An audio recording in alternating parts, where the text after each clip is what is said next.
Another book just came in the mail today. The Journal of Negro History. I read part of this before, but this is a compilation of a few different Carter G. Woodson books. Y'all know Carter G. Woodson is the father of Black History Month. He started Black History Week between Abraham Lincoln and George Washington's birthday in 1926. He started Black History Week, which evolved in is the part where it talks about Negro hit the 1961, basically before the end of slavery. He's talking about the history of the black man here in America, which is a very interesting history when you're talking about the early 1800s and also the colonial period. I've read stuff from other people's information on that time period, but it's good to see Carter G. Woodson's take on that. So get that book. In the meantime, what's up, chat? Come on in here. Get this book right here. I'm going to read this shit. I'm going to read this pretty soon. I'm finishing up some other books. When I'm jump right into this. Anyway, what's up, chat? POV Alaska, Gerald, Zavon Scott. Appreciate all y'all for joining. YouTube is back messing with my channel again like it does. YouTube likes to punish me for a few weeks, sometimes a few months, after having gone Dr. Short. So, but hey, y'all needed that message. So hit me up by hitting the like button and subscribing so we can get back in the good graces of the YouTube algorithm. All right? But salute everybody, salute everybody. What we're going to talk about is tonight this T.I. versus 50 Cent. And this is going to tie into what we were talking about earlier. This is going to tie into what we were talking about earlier today in regards to the state of hip-hop, New York hip-hop in particular. But before we go there, make sure y'all hit the like button. Make sure y'all hit the share button. And if you're not subscribed, make sure you're subscribed. Somebody said, in the chat said, have I ever tasted dirt? Yeah, I licked your mama's underboob. And that was my first time tasting dirt. She had like a little cul-de-sac of dirt under her titty. So yes, person in the chat that asked me, have I ever tasted dirt? Yes, I did. It was your mama's underboob. Now, let's get back to what we're talking about.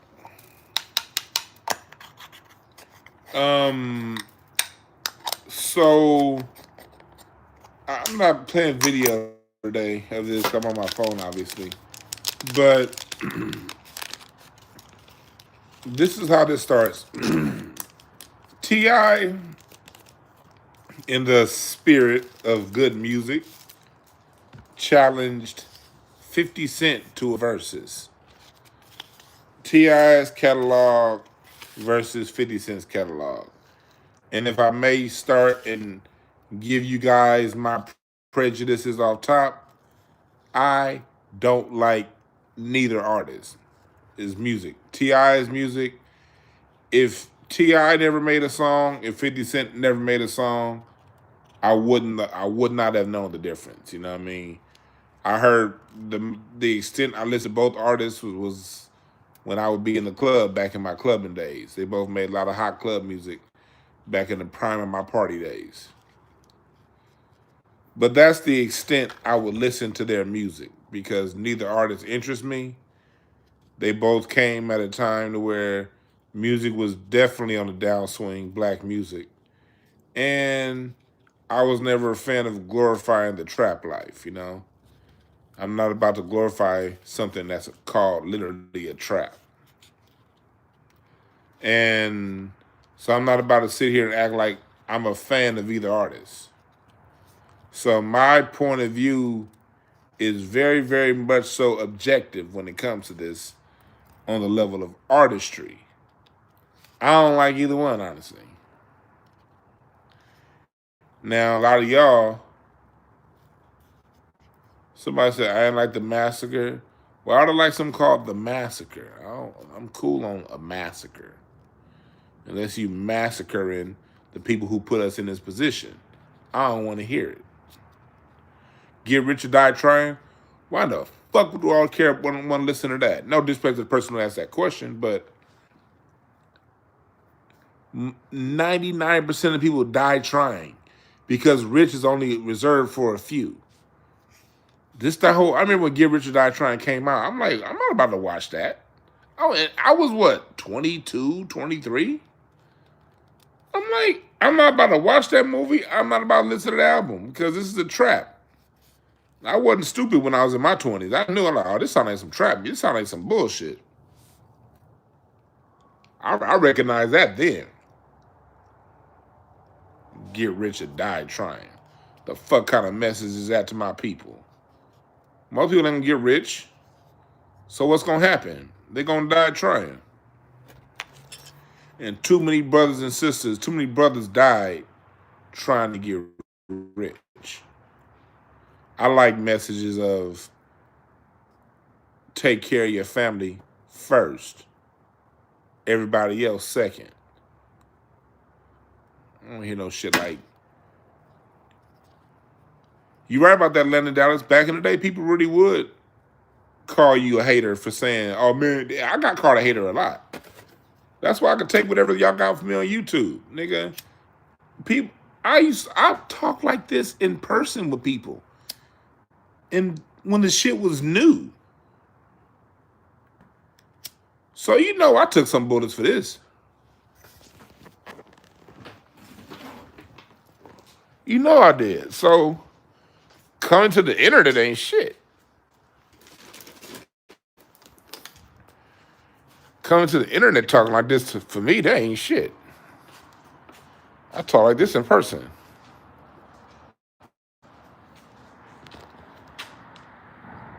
So now I'm all rolled up. Let's get into it. Let's get into the topic now that I'm all rolled up.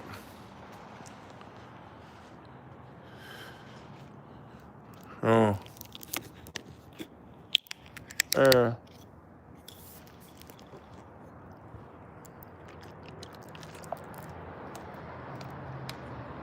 I'm not here to shit on people who like 50 Cent or T.I. Music is personal. I just litter. What the fuck am I doing littering? Let me put this shit in the trash. The fuck am I doing littering? Trash. So anyway. So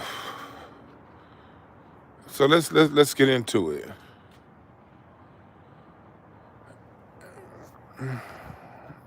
$50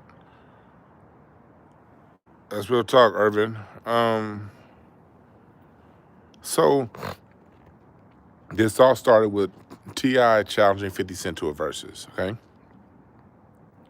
50 Cent responds to T.I. calling him a snitch. He says, stay far, far away from me, you a snitch. T.I. tries to keep it musical. Just had his verses. And then 50 Cent put up a video of T.I. in court testifying. One of his boys got shot, I guess, whatever. I don't know the story because I wasn't interested in T.I. back then. I'm not interested now. I see him around doing comedy sometimes, and, you know, I respect T.I. for doing comedy. I respect T.I. for what he's done musically, even though I'm not a fan of his music. A lot of people are, so that means he has a certain level of skill that it deserves respect. But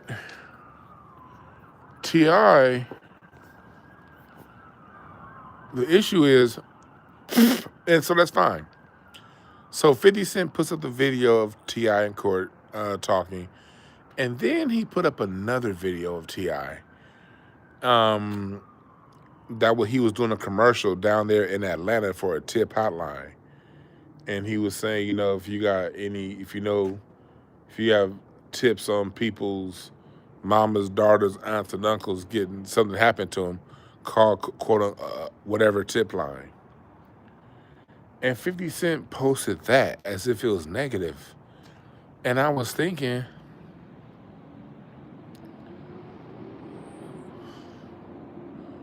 what's wrong with T.I. doing a commercial for a tip line that's going to send tips to people who've been harmed by crime?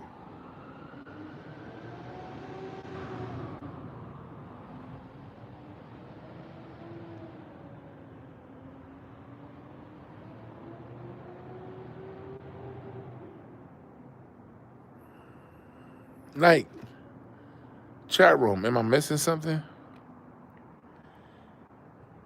Why is there a problem with T.I. advertising a tip line for people who've been harmed by crime? And I'm looking at this millionaire 50 Cent in his 50s basically diss people calling the police on criminals. And this is an issue in hip hop. You saw the whole YSL case, and I didn't, y'all know this. I didn't speak on the YSL case like that. I don't really speak on none of these rappers and their courtroom activities.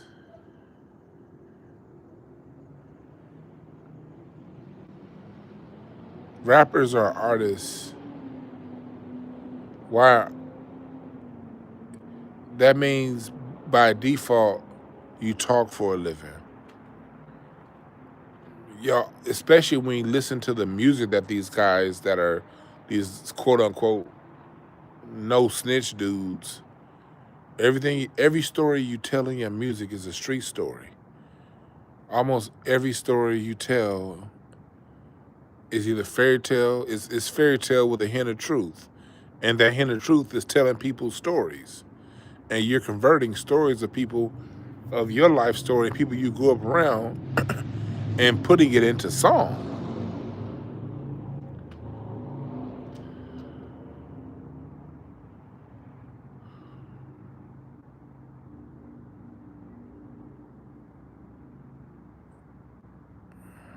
Yeah, all these attractions come from Bad Boy, Rock Nation, and Aftermath, right?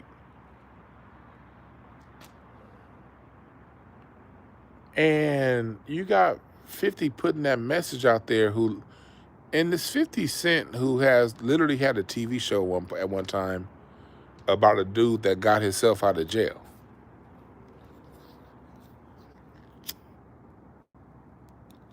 Real talk, Lennon, the average rapper is already snitching for entertainment, right?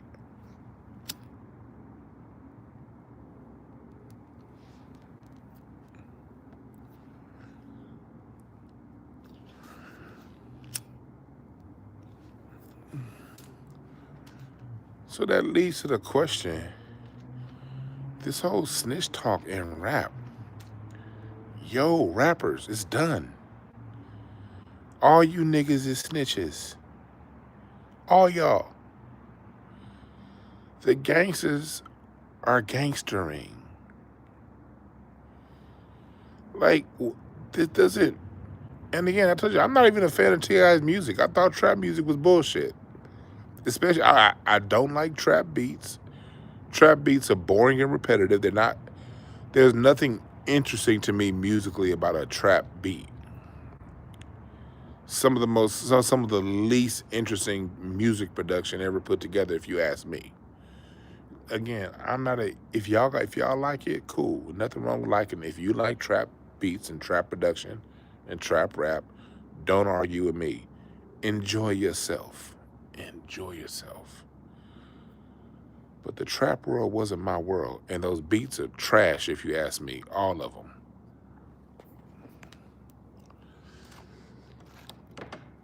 There's no sophistication. You know, they feel they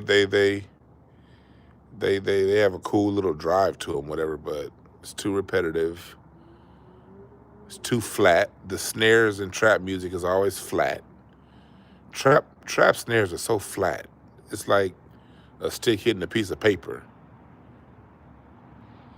Those 30-second notes, there's no real texture to trap music. It's just,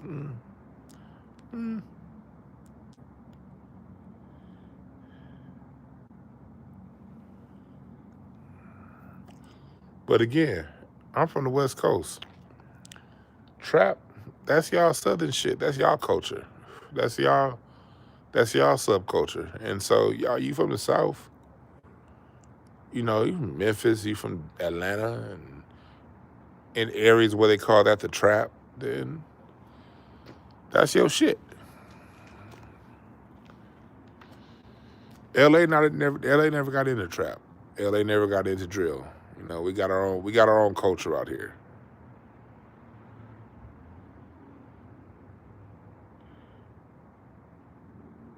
Well, 50 did some trap beats. You're right. That's right to hold tight 213. No creativity in the quality of the trap drum textures. None.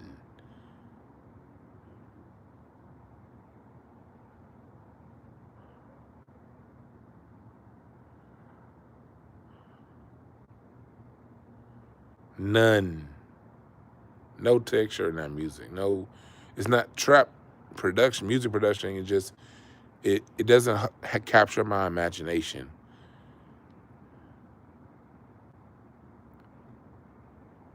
But for those who do, that's cool. 50 done some stuff, but 50's a chameleon musically, you know. And it's funny, all the shit that New Yorkers talk about the West Coast, it took 50 to come out here to the West for his career to blow up. Going back to what I was talking about earlier. Remember I was talking about how much New York hate on New York? New York gate kept 50 out of the conversation.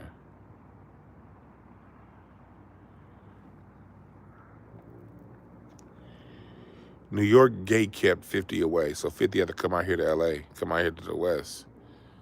And we put them on out here with West Coast beats. And gave 50 West Coast flavor. And that's what put 50 on. But look at, if y'all notice, I very rarely, if never, I never really big up the West Coast for putting 50 on because we brought a demon into music by doing that. Maybe New York was right about gatekeeping this nigga out of the industry. Maybe they were right.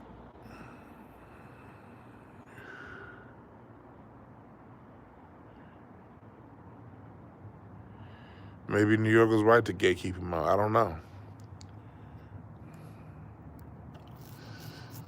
But now he done made his money. He done lived his life on the streets. And T.I. says he got paperwork on 50. I have no reason to believe T.I. is lying.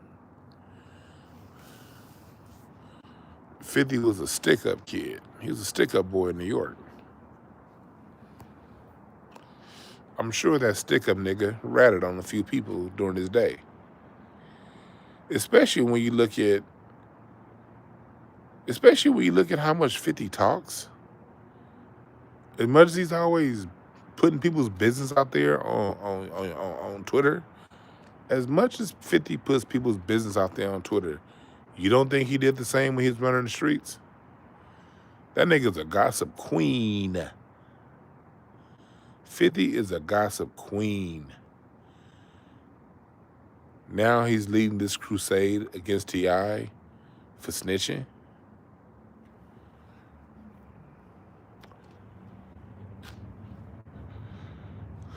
This is what I mean by hip-hop. culture, that shit's dead, man. Like, I had to deal with a couple years ago a whole year of YSL trial.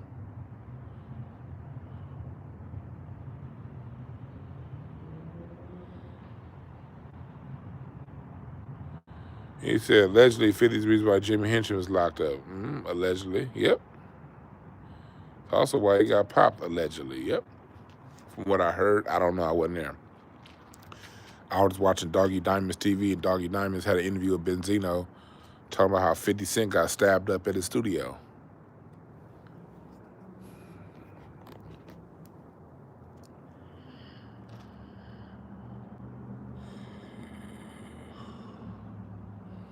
That post 97 class, everyone that came, not everyone, too many artists that came in after 97, 98 are just trash. And they brought this trash, gutter mentality and behavior to music. These are people who in real life probably should have been factory workers.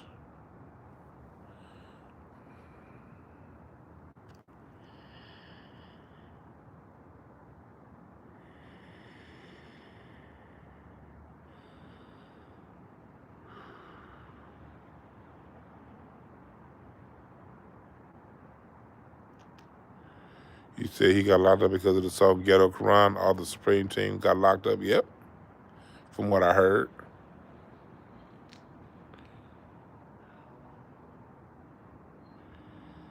Yep, yep. So now, in music, battle culture has always been a part of music. And for those of you, I saw somebody earlier said they had a question for me for something else. Stick around, I'll answer your questions. I'm not going to stay on T.I. and 50 Cent the whole time. I'm going to talk about this for another few minutes or so. And then I'm going to open up the topics to other things. But I wanted to come in and talk about this. And then if y'all got questions about other things, I'll answer that when I'm done talking about this particular part.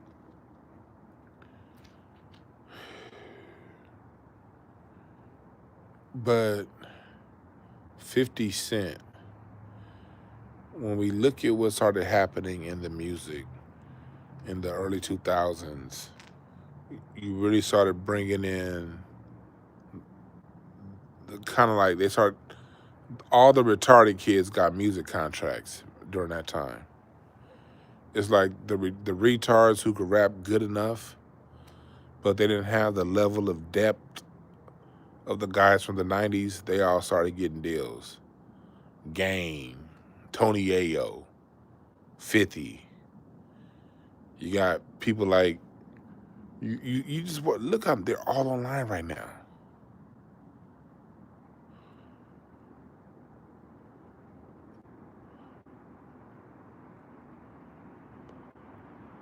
And so many skilled artists got passed over, looked over, became somebody else's writer. Yeah, Nelly, Cameron. See Cameron going at it with J. Cole right now. Look at what we are left with. Chat room. Artist Life. Y'all been following me for a long time. Have I been on? I know sometimes me and Artist Life, we would go back at it, back and forth, but I respect his opinion. So sometimes on IG and Messenger, I would actually respond to our Artist Life because I respect his opinion. And y'all follow his Instagram page. So I will go back and forth with him sometime on some differences of opinion. But even though we've gone back and forth, I respect his. I'm pretty sure he respects my opinion.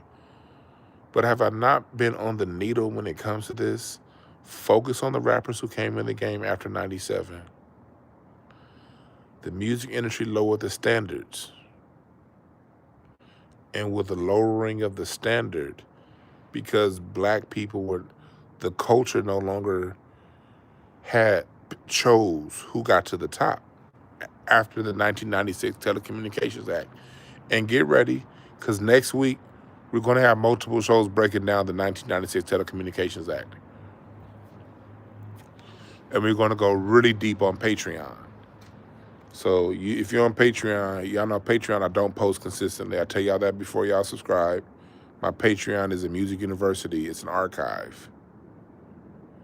So you join my Patreon for the archive, and I post in the Patreon fairly regularly, but not every day. And for those of you coming up with one artist, you are literally proving my point. If you give me one or two artists out of hundreds signed, that's called an aberration. Nothing is absolute. Yes, DMX was the shit. DMX was most definitely the shit. But what about Nelly? What about Chameleonaire? What about P.D. Pablo? What about all these different artists? I mean, so many. The the whole 50 Cent crew. It's for every one artist you could name that was straight, that was signed after 98, I can give you 15 that wasn't shit. So stop coming with your little one-offs, okay?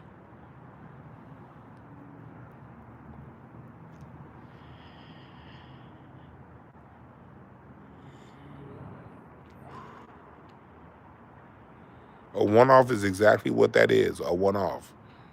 Kendrick Lamar is a one-off. Nipsey was a one-off. And he wasn't even fucking with, Nipsey wasn't even fucking with the industry. The minute he signed, they killed his motherfucking ass.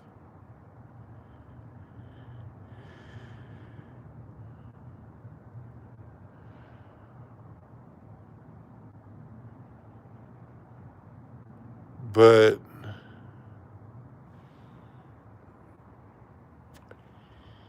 the industry, the 1996 Telecommunications Act is when the industry started picking stars. Stars no longer were picked by the streets. The industry started picking stars. And every now and again, somebody legit snuck their way through. But usually when you see somebody legit that snuck through, they were signed by somebody black. Remember, we would have never have had Kanye's college dropout and graduation if not for Dame Dash. That was Dame that did that. We got Kendrick because of TDE.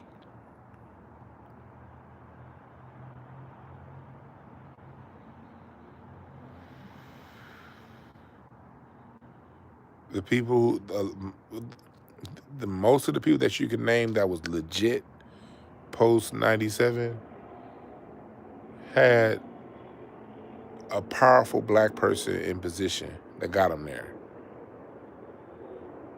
What's up, Delano?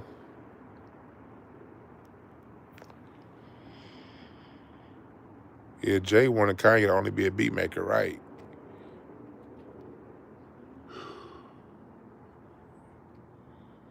But this is the poison that is all the way rampant in hip hop.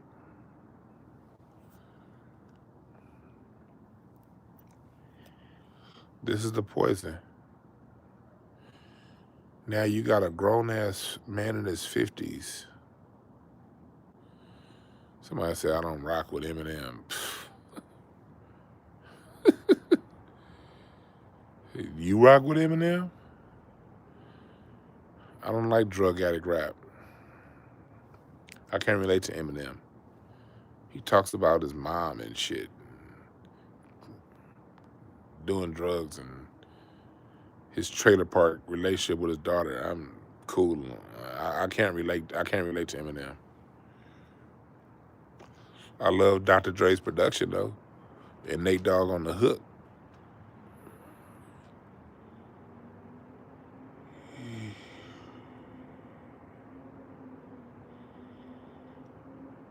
What's up, Nandi J? But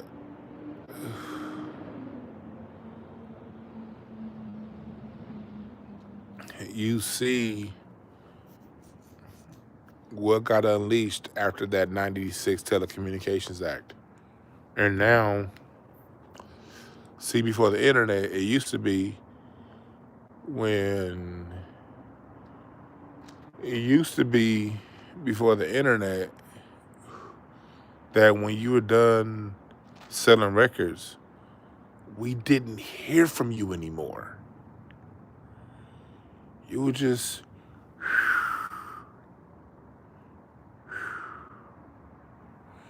and I won't even say just before internet, before rappers started doing podcasts in the last 10 and really post-pandemic years. We didn't hear from you no more. That trash generation of artists now has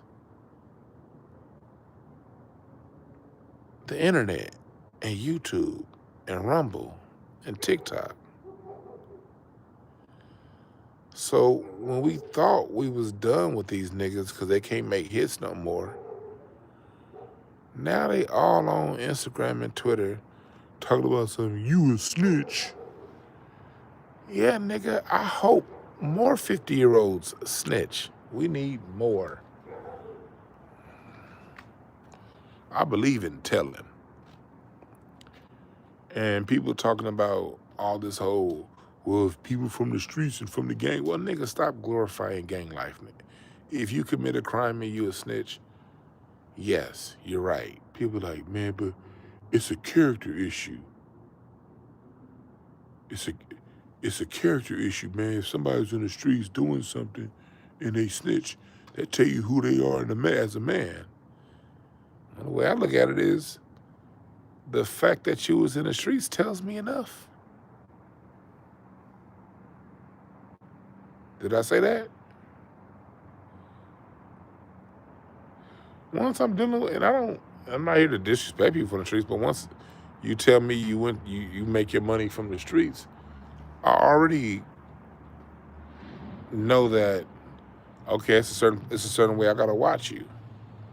Not saying people who don't make their money in the streets I'm not saying that those people are innocent, because criminals come in all forms. But if you make your money through poison or through stealing or through running scams, through being a stick-up guy, like 50 was a stick-up guy. I'm not even gonna get to the snitching part. Nigga, you're a stick-up guy. So that right there tells me all I need to know. You don't get any extra honor points because you was a stick-up guy that didn't tell other stick-up guys. That's not a badge. That's not a stripe, 50 Cent. You were a stick-up guy. That's enough. Hey, it's not, oh man, he was a stick-up guy, but man, he didn't tell. At least he didn't tell. I don't give a fuck if he told or not. He's a stick-up guy.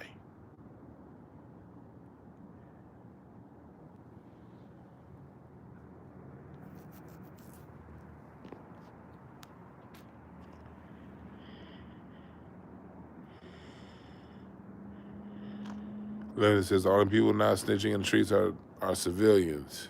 Yeah.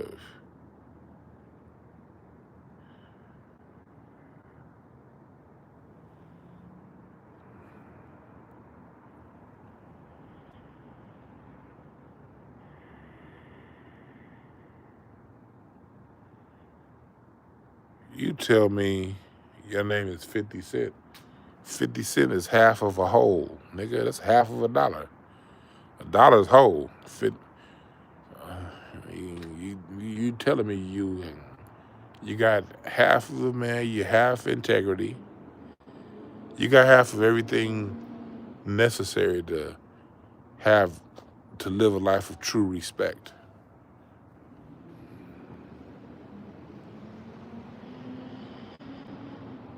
Somebody said only negative rappers succeeded with math. No, look at Kendrick. That doesn't hold up. Kendrick, look how successful he is. He's not negative. He's the most successful rapper of all time. Cube, I went to go see Ice Cube this past September. Sold out 20,000 seat Staples Center. He's not negative. You can make it either way. It's a choice. Now, do you have a higher likelihood of making it through negative rap because of how the industry set up? Yeah. But that's because that's how the industry set up. It doesn't mean that's La Russell, look how successful he is. He's not negative. You can make it being positive or not negative. It's just it might be a longer road. You're not gonna get the immediate return on your investment. But you can get there not being negative.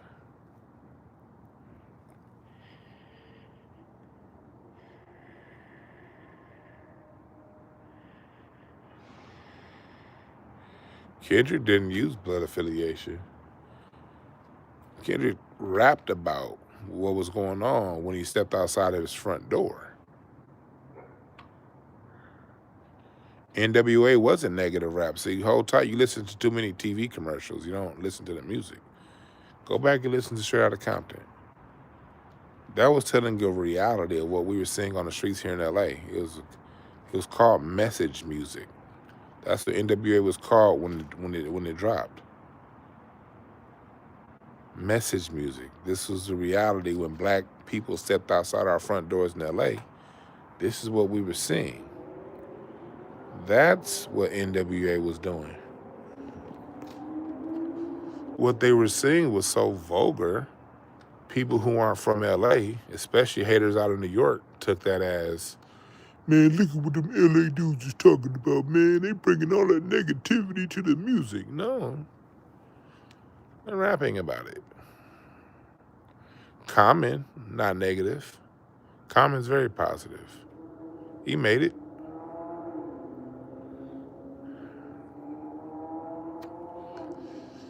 Anderson .Paak won a Grammy with his No Worries project. Him and Anderson .Paak with what's his name? No worry, NX Worries. It's not negative. It wins. You know, make a lot of movie. Ain't got to be negative. Now you can get. There's a faster road to fame through negative rap. Now that's damn true. There's a wider access point through negative rap. There are more opportunities for you to make it through negativity. That's for damn sure. I 100% agree. Negativity is the widest lane that you can jump in when it comes to rap. And it's going to give you the highest likelihood of getting attention and fame. But it's not the only way, because you got to always remember there's people out there who do it with a message the way music is intended, and they still make it big too. They just have to deal with a few more hurdles and blocks. That's all. You're right, Biz Martin. N.W.A is only negative to racist cops, right? Dude says shock value. There's no shock value in this. Hey, hold tight. How old are you? How old are you, dude? Hold tight. How old are you? Talking some shock value. No, this is what was happening in L.A. was shocking. I grew up. I remember being 6 years old.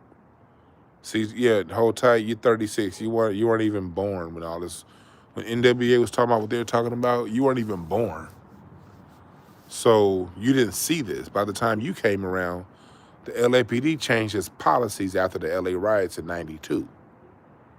They changed their policies and how they operated. If you were in LA before the LA riots, nothing N.W.A said was shocking. It was what we saw. I was 6 years old when I first saw a tank with a battering ram on it knock down the house across the street from my grandmama's house, and them throwing flashbangs in that house, looking for it was Mr. Dawson's house. He wasn't even in that, but he had like a nephew or a grandkid or something like that that was selling drugs. We saw that. If you're 36 years old, you weren't born yet.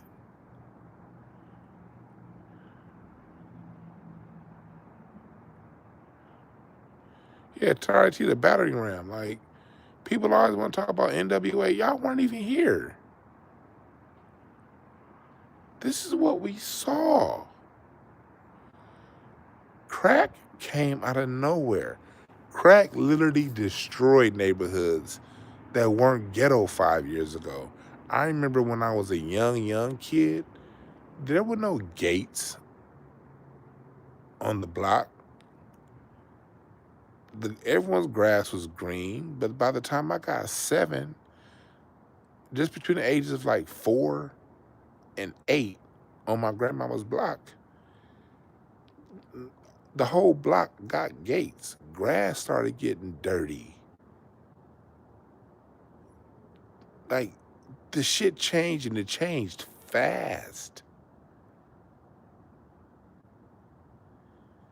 It changed fast.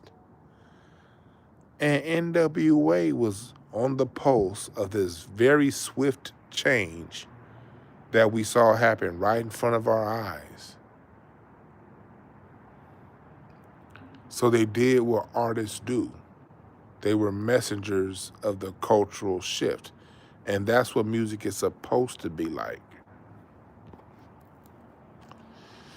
N.W.A. also had music like Something to Dance To. They also had music like Dope Man saying, hey, look, when N.W.A. talked about killing, they was talking about killing the dope man. Go listen to Dope Man. Dope Man wasn't glorifying Dope Man. The Dope Man was saying the Dope Man, that song ended with the Dope Man getting a bullet in his head for selling that poison to our people.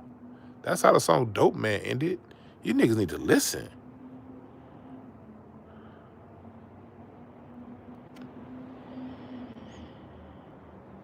Don't listen to these white folks tell you what it is. Go listen to the music. The message is in the music. No, N.W.A. was not the godfather of gangster rap. It was no. Blowfish is the godfather of gangster rap. Hold tight 213. Brother, you young. You just need to listen, my man. Just need to listen. Just need to listen. Just listen. Yeah, N.W.A. had Express Yourself. Expressing your full capabilities. Express Yourself was a very positive song. What people got to realize is this. Negativity is a part of life. So there will always be negative music because negativity happens in life. But negative music isn't exclusive to gangster rap. You have music like Outlaw Country with Waylon Jennings, where they glorify child molestation and rape and murder. Outlaw Country, most gangster rap ain't got shit on Outlaw Country. You ever listen to Waylon Jennings, nigga? There's gore music. There's death metal. There's a lot of far more sadistic forms of music than gangster rap. I promise you. Go listen to death metal. And let's go even further than that. We ain't even got to go as far as gore. Yeah, there's a genre of music called gore, where it talks about decapitating people and fucking their skulls, like literally getting head from a decapitated skull. Those are some of the lines in gore. Just type in the genre gore and listen.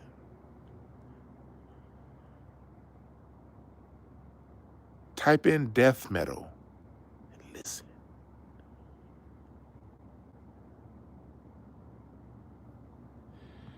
Dude said N.W.A. is 666 music, dog. Dude, you got a lot of learning to do. Do you know what 666 is? That's the number for carbon. Carbon-based life forms. Melanated people. See, there's nothing wrong with 666. Only people that got an issue with 666 are people who aren't melanated. They ain't got nothing to do with it. That number ain't evil. It deals with your carbon, sir. Yeah, Rashawn agreed with Rashawn You, Rashawn Green just put the emoji up that I'm feeling right now. This brother lost. Hey, stick around this channel. You'll learn a lot. Stick around this channel. You have a lot to learn, youngster. Just stick around. You'll learn a lot. I promise you'll learn a lot of this channel. You probably need this channel. Make sure you subscribed. You'll learn a lot of this channel, I promise you.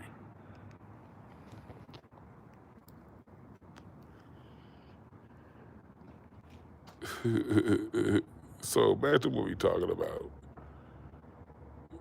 In life, there's negativity. So we don't even have to go to the extreme of death metal and outlaw country and gore. Let's just stick to the basic popular forms of music, rhythm and blues, jazz. Everybody has negative songs because we all have negative experiences. The key is balance. There's nothing wrong with a song that's talking about a negative aspect of life, as long as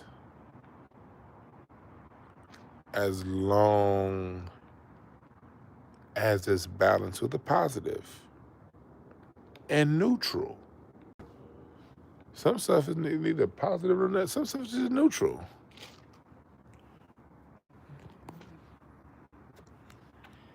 Neither here nor there, just a good song.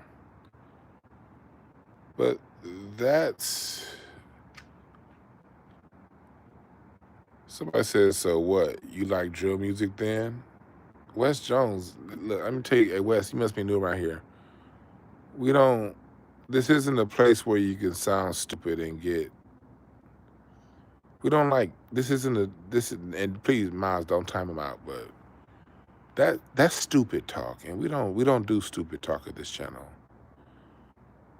If I say something, take the thought for what it is. Just because I say I like grapes doesn't mean I hate oranges, all right? You gotta pull back, sir, and listen. Just because I'm talking about gore and the fact that negative music exists doesn't mean I like drill music, and you should understand that.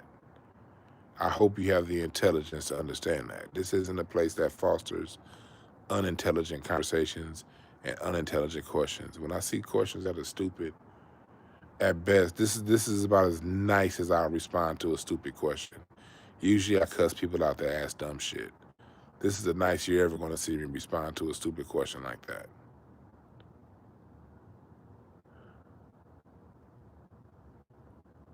The problem was that was a stupid question. That was a problem, Wes Jones. It was a very stupid question. I mean, we don't do stupid questions around here. I know some of your teachers told you in special ed that there's no bad question. Yes, the fuck there is.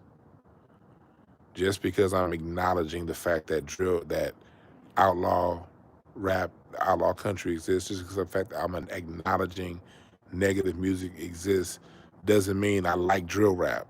That's just a stupid comment, all right? Do better. Do better. Do better.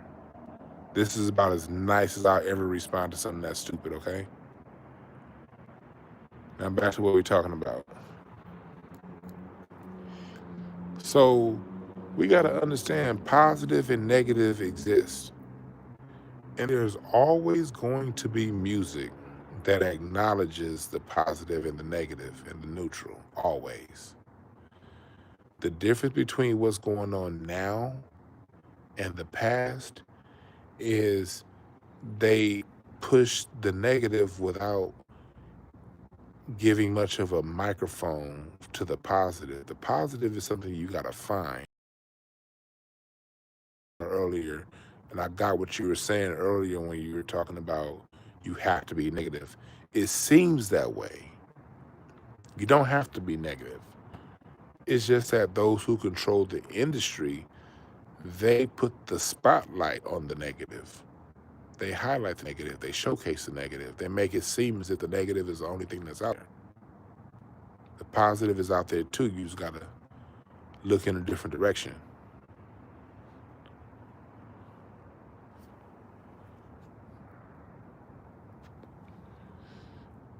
The key is balance. Too Short, back in the 80s and the 90s, he gave you music about pimping, but he also gave you songs like The Ghetto. That was a forensic analysis of the issues of the ghetto. And Too Short has said in interviews how, the industry started pushing to only push the negative stuff out.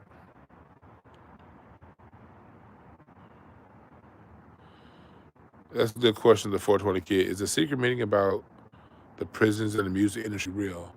I've heard a lot about it. I don't know if the story is real or not. I've heard a lot of people say it. Just understand that it goes way deeper than that secret meeting. The plot to destroy music happened decades before that. But I've heard a lot of people talk about that meeting, so it must be some truth to it. I just don't spend too much time investigating that meeting because this shit goes back to Kissinger and Nixon. And even before that,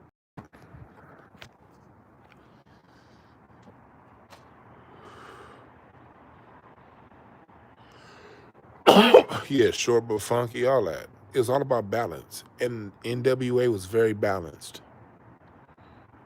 Now, the second album after Cube left, that's when the shit got a little dorky. N.W.A, 100 Miles of Running, that's when that's when that shit got to be a little commercial, a little bit dorky.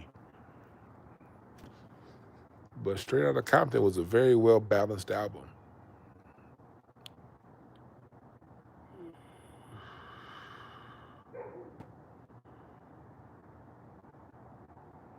Yeah, Accolade 310. All them albums had positivity on. Even The Chronic. The Chronic had Ghetto Boy. That's one of my favorite Dr. Dre productions.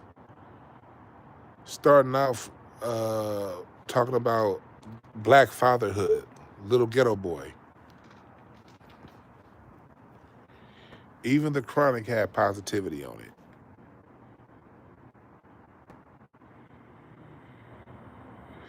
So as we talking about 50 and T.I.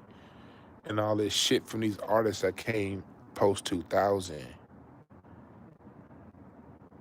Oh yeah, Death Certificate is probably the most important album of all time, if you ask me, when it comes to hip hop. At least when it comes to LA. I can't speak for your city. It's a warning to everybody, but it was a forensic analysis of LA.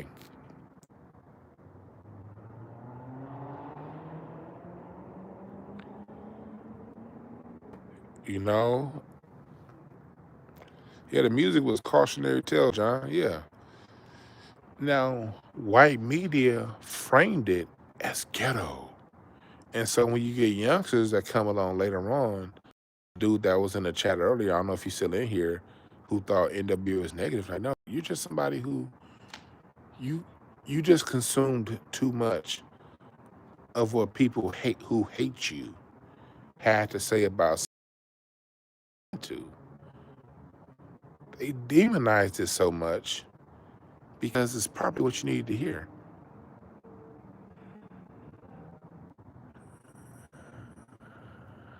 Because I was 8 or 9, I was 7 when that came out, and I didn't grow up on rap. My dad, I grew up. Me and my dad are close, man. Me and my dad was talking today.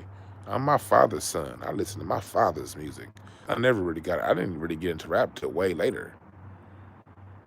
But I understood N.W.A was given the reality that I saw. But shit, I'm my father's son. My music is Smokey Robinson and Earth, Wind and Fire and Rory Ayers. I ain't got time for all that shit, nigga. I ain't got time for all that. Rap is too harsh for me. I don't like it doesn't have enough melody, and it's too boxed in, 2-bar loops and samples, and I like colors in my music. I like, rock. I like Stevie Wonder and George Duke. That's what I like. That's my shit. Give me some Patrice Rushen. Fuck all that. But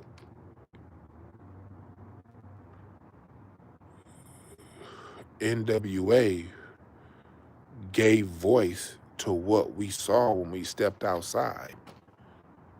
Like, damn, this is what we see. Yeah, fuck the police, because although I'm 7 and they haven't harassed me yet, when I would step outside, we would see police all the time. You step outside, and they always have somebody on their hood, slamming somebody on their hood. And you'd be like, damn, what they doing that for? I remember being 6 and 7 years old, watching the police manhandle people. Like, I don't even know that man. Like, just happened to be getting pulled over in front of my parents' house, in front of my house. And me and my brother looking through the window, and they got his face all on the thing. And it's like, damn, that's fucked up. That wasn't my life, but I'm looking like I had 2 parents. Like, shit, my parents was good, but I didn't see it. But I had cousins who lived that, uncles. I would see when I would look outside, like, damn. N.W.A spoke to that. And then Ice Cube's death certificate gave a forensic analysis of that. Yeah, abuse of power, 90, yeah. Y'all, I was 10, I was 9. And that was the year I turned 10, when Rodney King got beat. See, I grew up at it was a very critical, I grew up in a very critical time, man, in LA. That's why I don't respect these 50 Cent types and don't snitch. No, it's criminals out here. You better call the fucking police on these niggas. And being a gangster and all that, because I saw it, man. Like, I saw 3 people get shot by the time I was 9. No, I didn't bang. But the results of gang banging happened in front of my fucking face all the time. I don't play with that shit.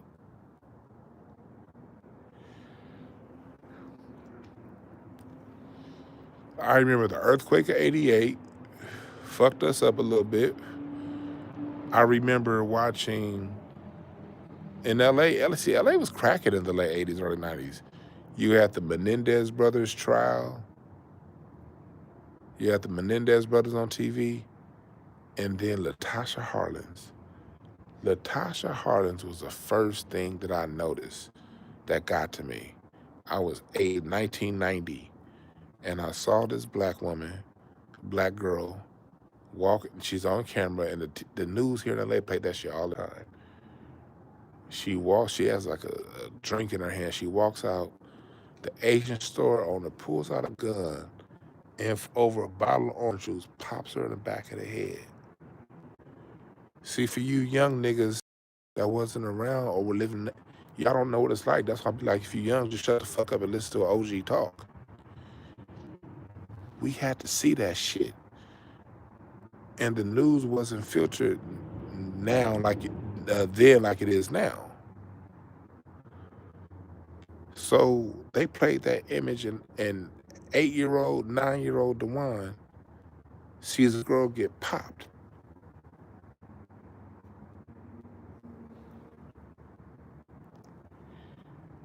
Yeah, they showed that back then. And you see Natasha fall. You 9 years old looking at that shit like, what the fuck? And on top of that, that's a liquor store that your daddy stopped at sometime to get some cigarettes.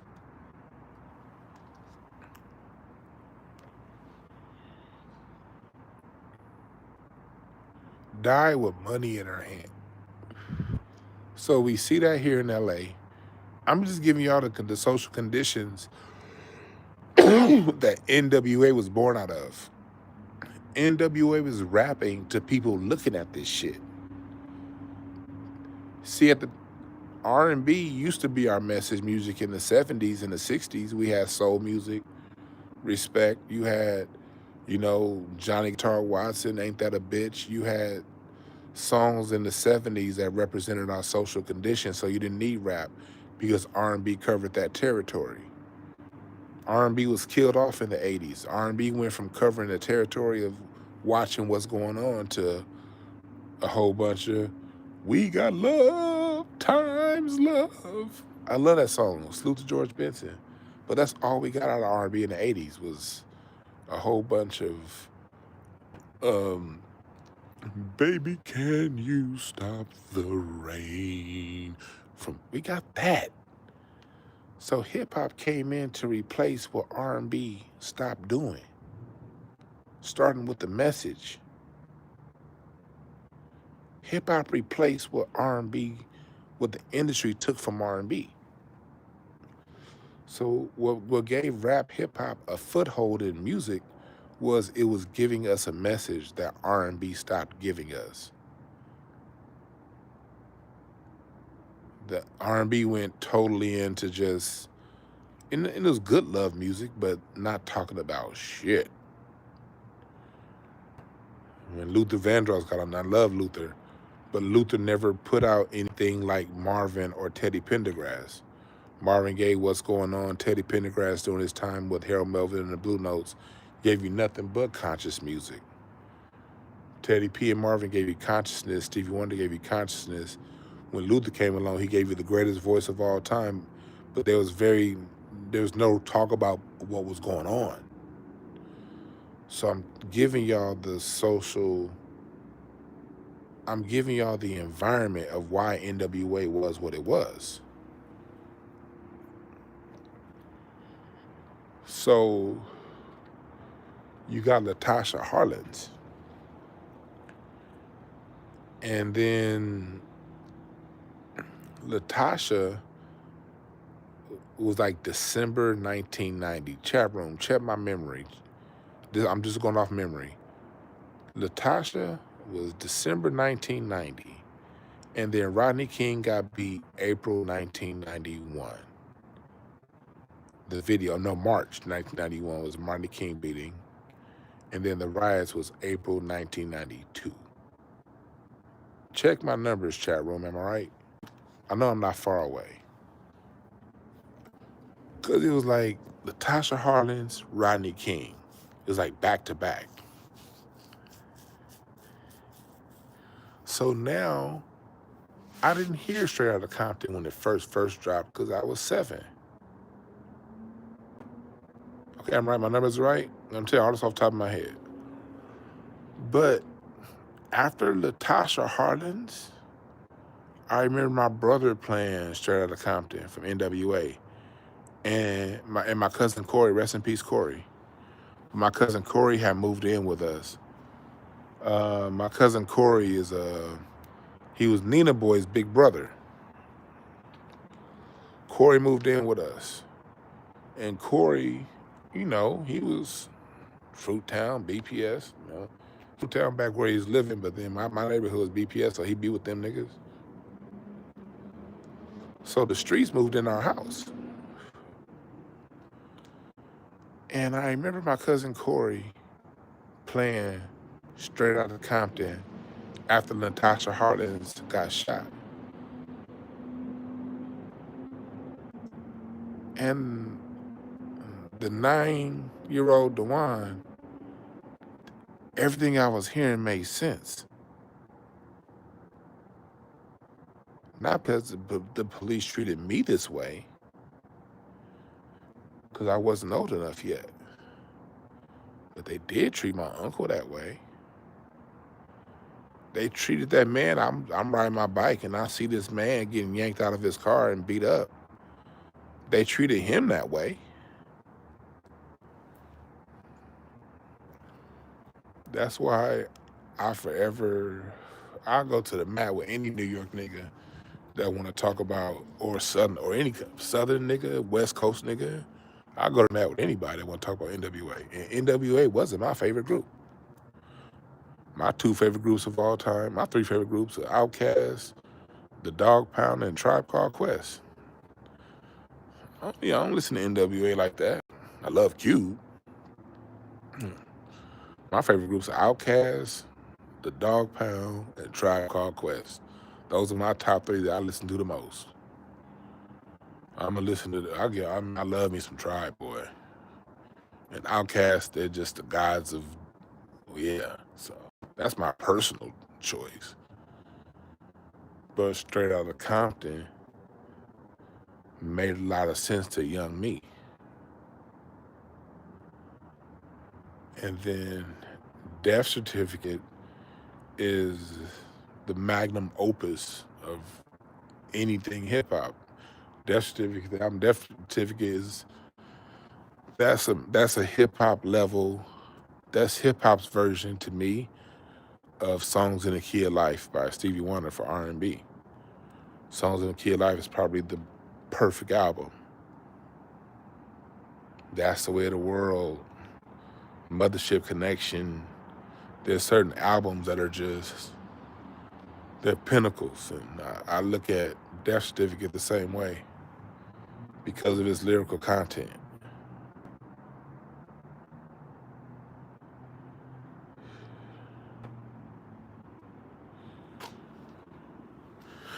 You know?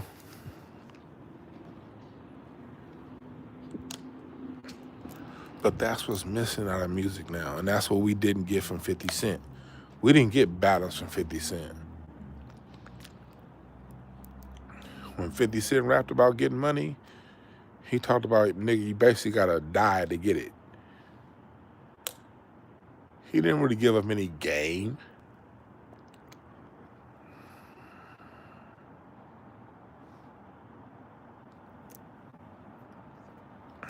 I think this is my musty ass neighbor coming up. Oh, she stinks. Yep. Oh, cool. No, it's not. It's not. Oh, no, I thought that was my musty neighbor. Oof. Thank God, because I did not want to smell that lady.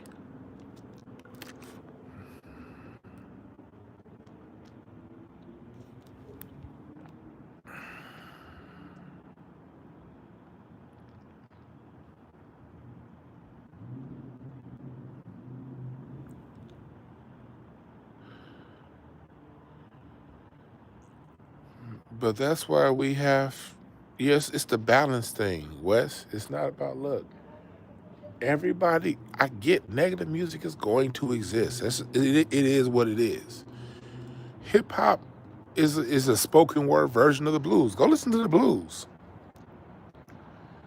The reason why Motown and rhythm and blues and rock and roll got so successful, rhythm and blues is a derivative of the blues. It comes out of the jump blues. But Delta blues is very depressing. Classic blues, listen to B.B. King. Don't nobody love me but my mama. And she could be jiving too. Don't ever trust a woman till she's dead.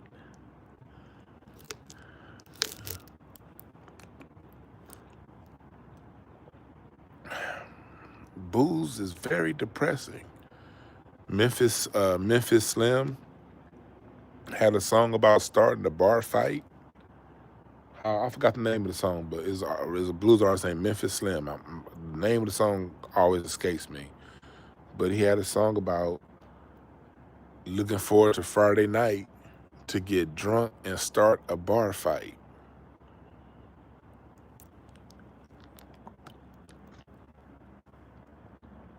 Yeah, film noir is a very depressing genre of movies.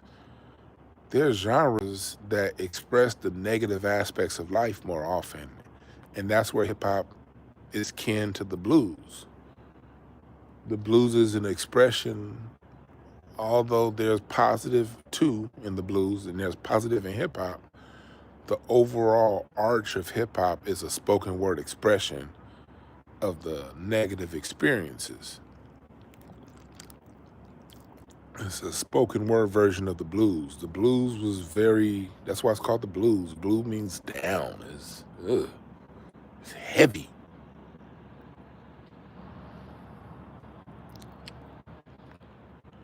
So when Ray Charles left the blues and came up with Tell Me What I Say, I feel a little bit better. Like, yeah, tell me what I say. Chuck Berry came up riding around in my automobile. Like, the younger generation, they didn't really want to hear all that depressing shit. that T-Bone Walker was talking about. Although T-Bone Walker was a great performer, they didn't want to hear that shit, man. That's what made Motown take off so much. Motown was the sound of young America. Motown was purposely 180 degrees different than the blues. Even when they would have songs like that would be blues-like when it comes to love, songs like was it Martha and the Vandellas? Love, love, love. Go look that song up. Love makes me do foolish things. Dun, dun, dun, dun, dun, dun, dun, dun, dun, dun, dun, dun. Very smooth and seductive and relaxing. Not that blues. Mm-mm. Motown made even a blues-style depressing love story sound like heaven.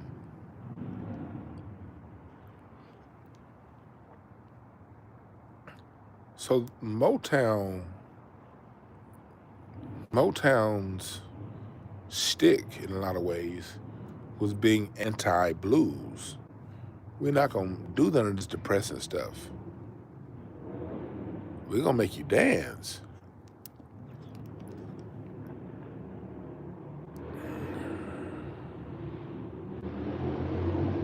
We're gonna make you dance.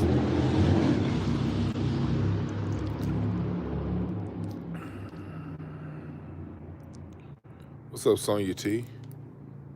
Yeah, the blues. Hip hop is a spoken word version of the blues.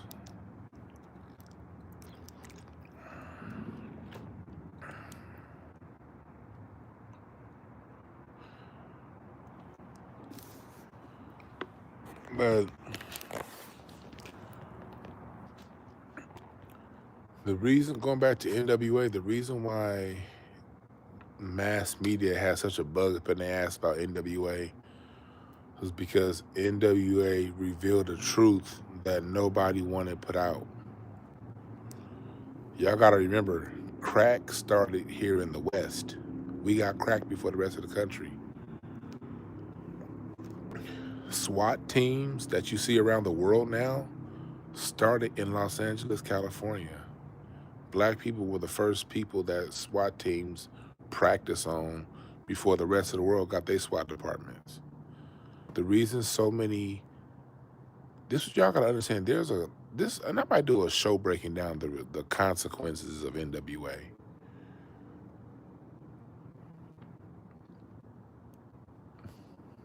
All these different city laws dealing with regulating police behavior that started with N.W.A exposing police behavior. And Latasha Harlan's Rodney King and the LA riots validated everything N.W.A rapped about. And so the first laws really curtailing police behavior started right after the LA riots when the LAPD was forced to disband the crash unit.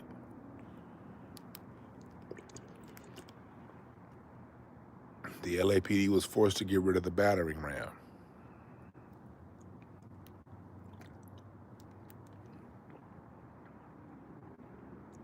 Later on, the LAPD were forced to get rid of their nightsticks. LAPD was forced to report why they pull people over. And so goes LA, California, so goes the rest of the nation. So from there, a lot of different police departments around the country that were overly policing black people had to change their approach.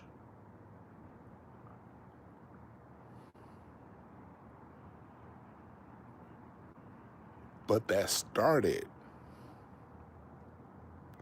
with the truth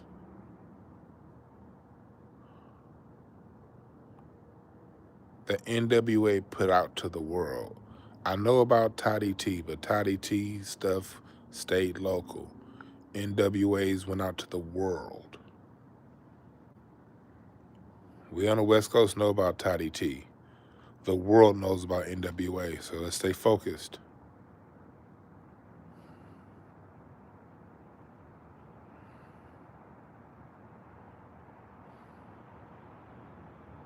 Yes, Above the Law influenced N.W.A.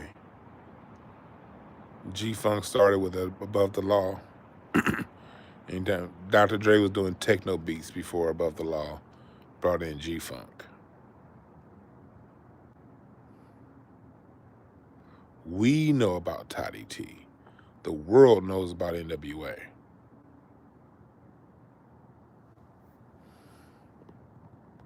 What's up, Derek Douglas? Yeah, you know. So I was at a very young age when all this was going on, just observing the world. I've always been somebody that observed the world to my youngest years.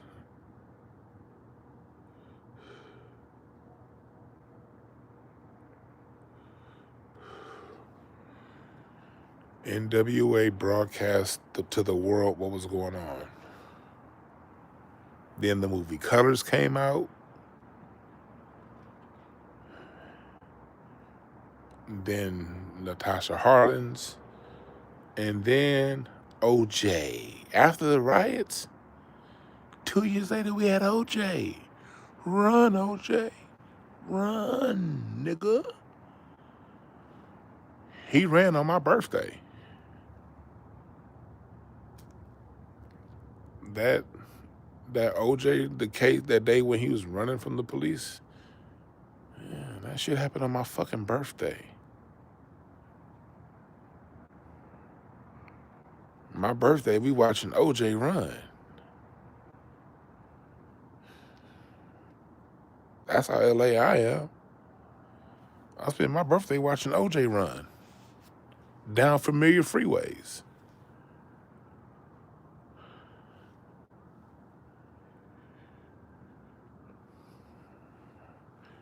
All of this validated what N.W.A. rapped about. So N.W.A. gets a lot of propaganda thrown this way. And they have more than willing participants, specifically out of New York, that like to use N.W.A. as when negative music started with rap.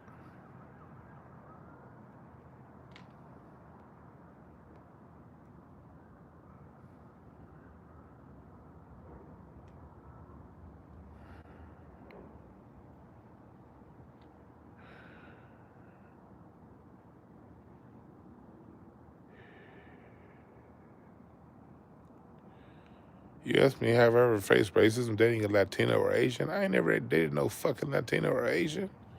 I'm from LA, nigga. I date black women when I was single. Shit. Man, when I was single, I did not fuck around. And I went to college too. I had plenty of chances. My party school was UCLA.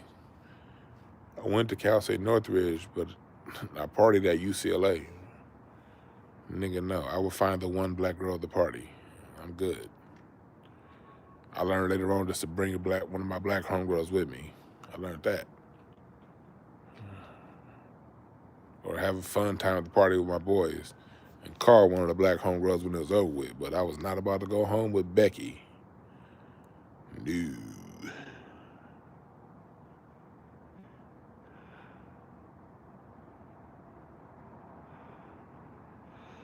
You right, all them New York niggas end up moving to LA. You right about that? And they be here in LA bragging about New York. I'd be like, shut the fuck up. I shut down a whole Super Bowl party like that last year.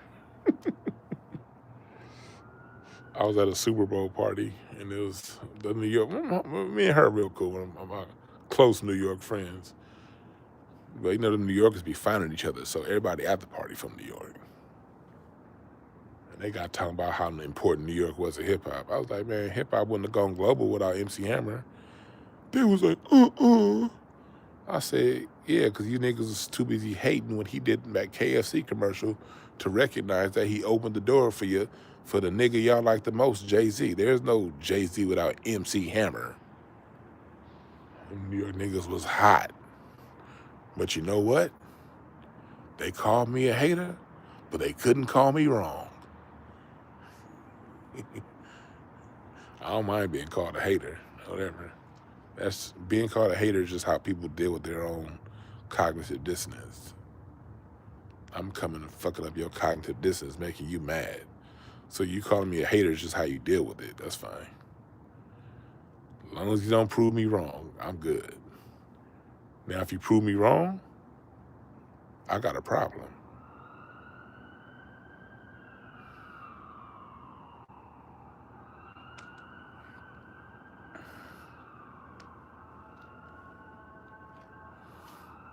Run DMC didn't go global first. Run DMC had the first crossover hit with Aerosmith. They had the first crossover hit with Aerosmith. MC Hammer sold fried chicken. Levels. MC Hammer was the only people that was selling Pepsi and chicken was R&B guys. Michael Jackson. Michael Jackson was selling Pepsi and shit. You know what I mean? You had to sing R&B to push. First off, you gotta realize back in the 80s, they still were having a hard time having black people sponsor national brands. This is when they still pushing Bruce Jenner to push to sponsor. It wasn't like Michael Jackson. You would get an athlete every now and again, but it really wasn't that many black people sponsoring national brands back then. So people definitely weren't gonna look at no rap. Remember, rap was supposed to die. Wasn't nobody looking at no damn rapper. The only black people sponsoring brands was Run DMC, My Adidas, and they did that shit. That was some free shit. That was just them rapping about their Adidas. They gave Adidas billions of dollars, and they had no fucking deal with Adidas. That's just something they rapped about.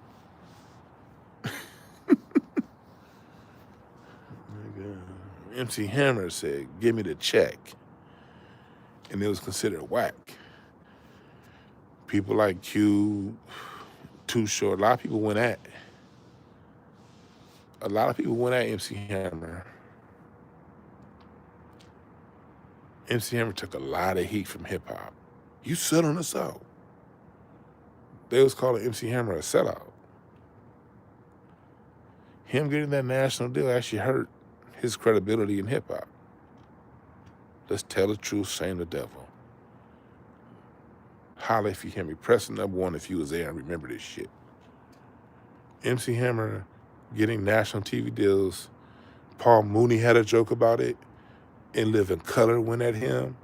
He became the butt of a joke. That hurt his credibility within hip hop.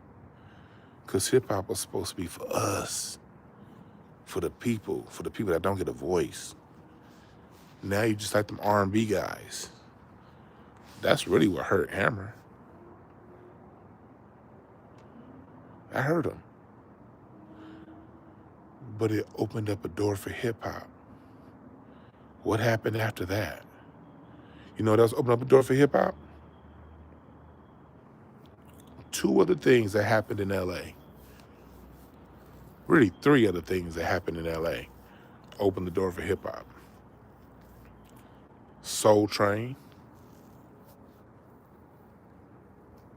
where the dances got shared. Arsenio Hall, the first time rappers were featured on late night TV, the only where rap got a chance to showcase itself to the world, because Johnny Carson wasn't booking rap. And in Living Color. See, that's why I'm like, nah, I'm not letting, look, I will stand up to any New York nigga that want to talk about rap. And that's not even my primary subject. But I go at any of you niggas. I promise you that. You don't want this. Do these New York rappers acknowledge any of this shit? These New York niggas that talk hip hop, do they ever acknowledge Hammer, In Living Color, Arsenio Hall?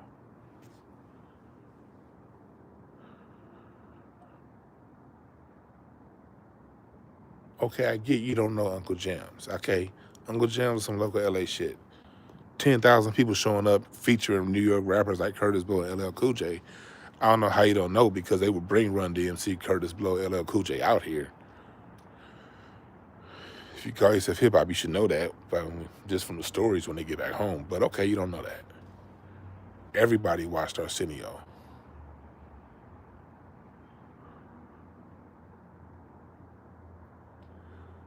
Did Hip Hop 50 acknowledge Arsenio Hall?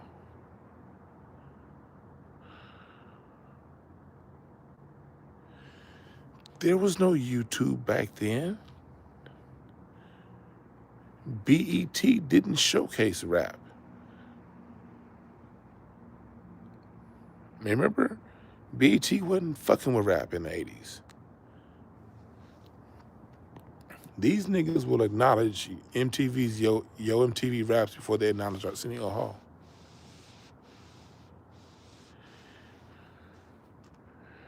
Arsenio Hall gave rappers a chance to perform. There's no other place on the planet we got to see rap perform before Arsenio. All that shit happened in LA. Do you know why that's significant? New York got TV studios, don't they? Don't New York have just as much TV as LA? They got, what was it? Wasn't Johnny Carson? Wasn't he in New York? Don't they got 30 Rock in New York?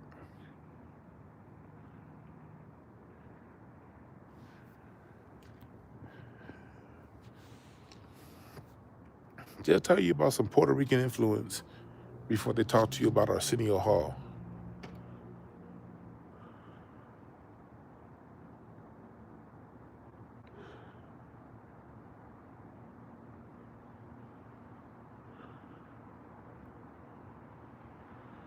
No, 200, that wasn't capitalizing off the culture. That was, and it's not, what's wrong with capitalizing off the culture? Shit, wouldn't you rather we as black people capitalize off of it than who's capitalized off of it now?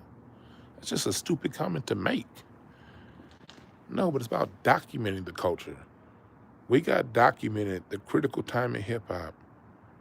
People always say the golden era of hip hop is between 88 and 96. Isn't that about what people say is the golden era of hip hop? Well, what was the one motherfucking thing that was around that time? Arsenio Hall.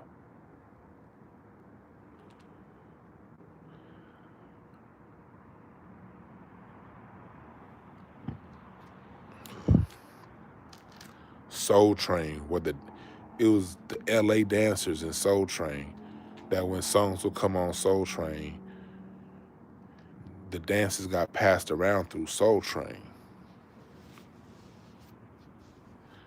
That's where the dances got passed around the country. Soul Train was the vehicle for the dances.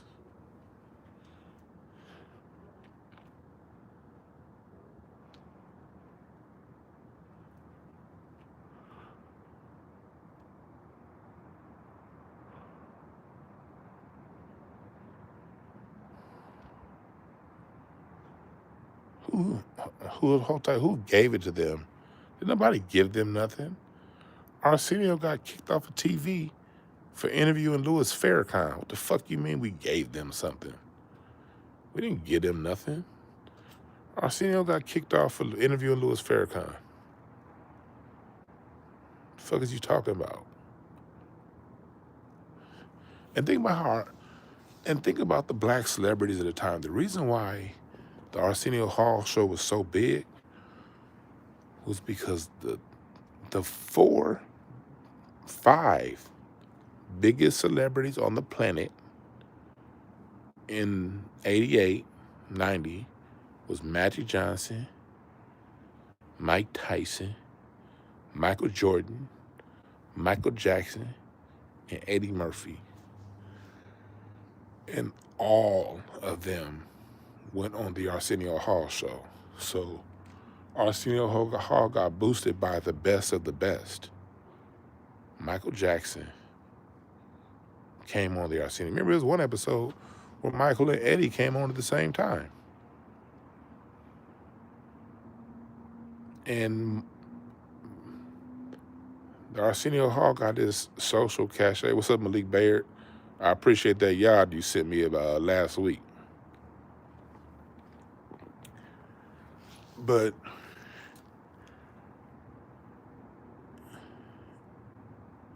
the same show that Michael Jackson will come on,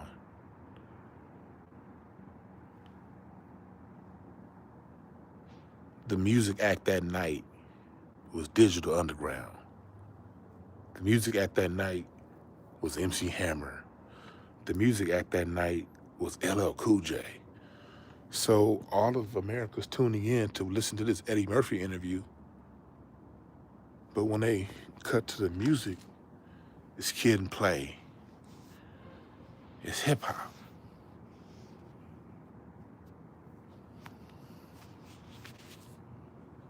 And didn't nobody give Arsenio Hall credit? Shame.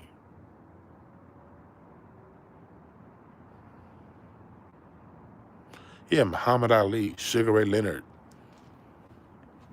all the icons, all the black, Wilt Chamberlain, like all the black icons went on the Arsenio Hall show. And because all of the black icons went on Arsenio was able to give a shot to Queen Latifah. I used to love when Queen Latifah came on Arsenio.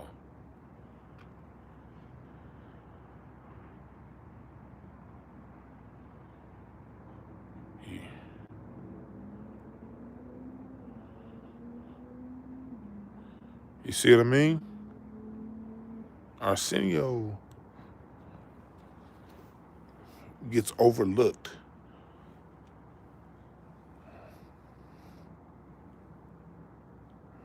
So we could talk about that one Puerto Rican that was dancing at the party in 1982.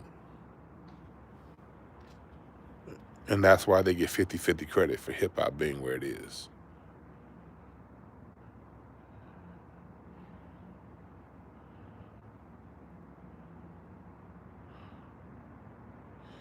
Yeah, even our Arsenio came back. Oh yeah, I forgot about Prince. Prince was up there in the top 5 biggest stars at the time. Prince used to come on Arsenio both times, the first time and the second time.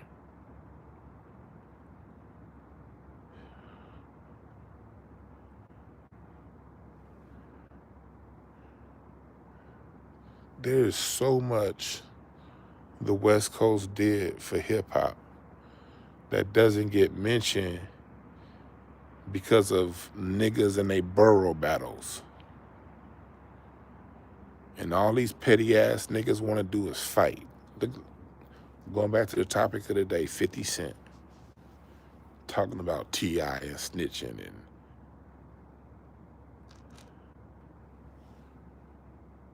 if you don't sit your old ass down,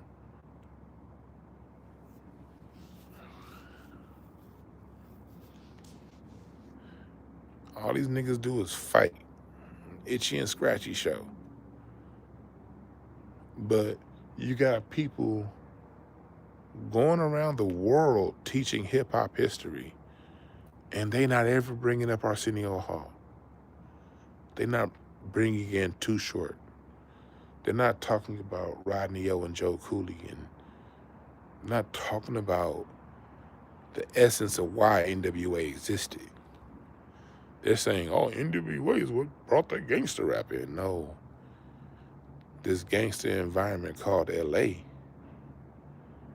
N.W.A. put a mirror to his face. And white supremacy as a system took an L.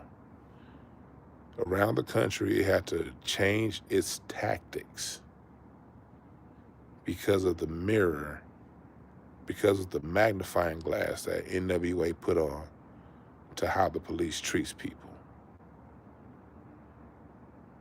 There was a direct connection between N.W.A and laws changing for the better. And that's why you niggas can grow up and live these soft-ass lives y'all been living since the 2000s. Because a lot had to change. And the music changed a lot. That's why they had to change the music. Think about it. If the shit that N.W.A was saying was so bad, they wouldn't have had to come up with laws to change it. They wouldn't have had the industry change it. They wouldn't have shifted the music industry into the direction of shiny suits and spend all your money if it was really hurting the people. Hell yeah, Quick deserves more credit.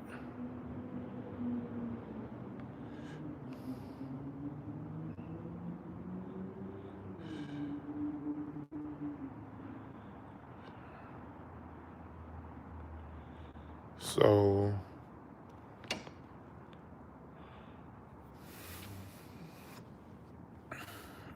it's deeper than what they push out, y'all.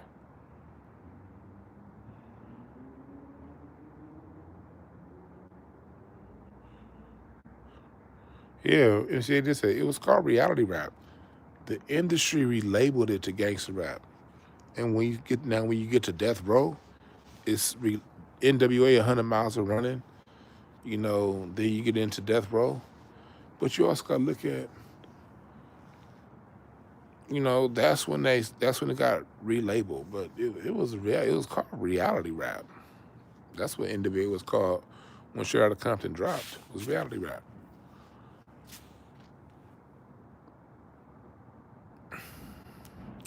You're right. Hell yeah, they'll overlook the Far Side, right?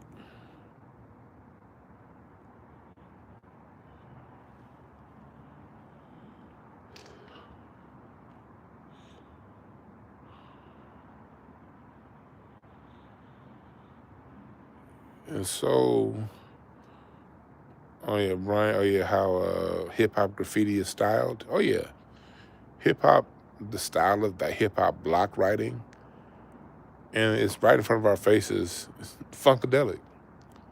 Rest in peace, Billy Bass. But Pedro Bell designed the funkadelic logo. And when you look at the way the funkadelic writing is, that block lettering, that's the type of lettering that the quote-unquote hip-hop style of graffiti uses. Straight out of funkadelic, Pedro Bell. But graffiti is as old as time. There's been graffiti ever since man made a marker or a crayon or a pencil. But the styling, the lettering of hip-hop comes out of Pedro Bell, funkadelic.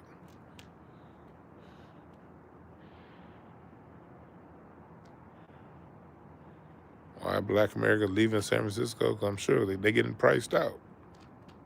Same reason why Black America's leaving every city. Niggas is getting gentrified. It's a national plan. And San Francisco is probably the first to do it completely. LA is next.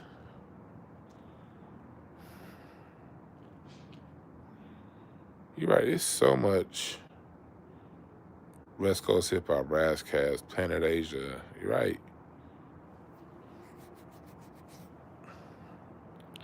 But they get everybody focused on, ooh, N.W.A, ooh, the boogeyman.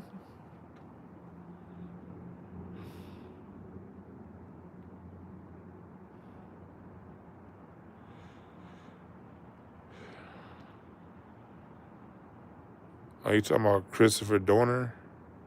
Yeah, I was in LA for Christopher Dorner. That shit was hilarious. White people were scared. I was chilling when Dorner was on the loose. Laughing my ass off. Like, ha. Although I do know somebody, their family was killed by Dorner. He was a cop. But I also had a very, very, very negative interaction with one of the officers that was on Dorner's hit list.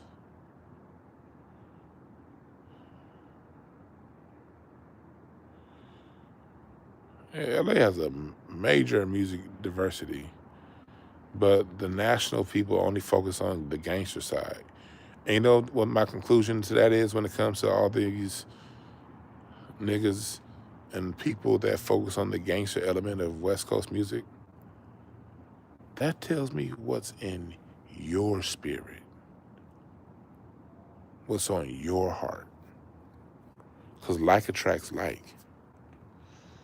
LA got Kendrick, but LA also got Tyler the Creator. LA also has an amazing jazz scene. Kamasi Washington, I talked to him last week.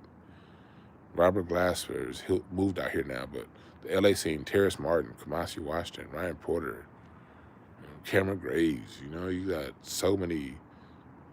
You got J-Mo on guitar. That nigga, J-Mo has a rock trio right now. J-Mo and the Greats. Go look up his albums. J-Mo and the Greats. They got a rock trio that's out right now. You got Joseph Lionberg. I mean, he had an amazing 2-hour-long jazz album that he put out last June. Mystic Journey. It's a beautiful album. We got Alex Isley, on the R&B side. She such a beautiful voice. We got such a diverse sound palette here. And during the prime of the quote-unquote gangster days, we still had the Far Side, you know what I mean? Still had all that shit, man. But you niggas want to focus on the gangster side, so that tells me that's more about what's on your spirit. Yeah, Leela James. We got so much, funk really got rooted here in LA even before people see LA get left out of the funk conversation so easily. And funk took roots in LA long before it got to the Midwest. Yeah, I know James Brown recorded at King Records, but all of his musicians were from the South. After James Brown, it was Sly and the Family Stone in 1967 and the Watts 103rd Street Band in 1968 and War in 1969 that was doing funk.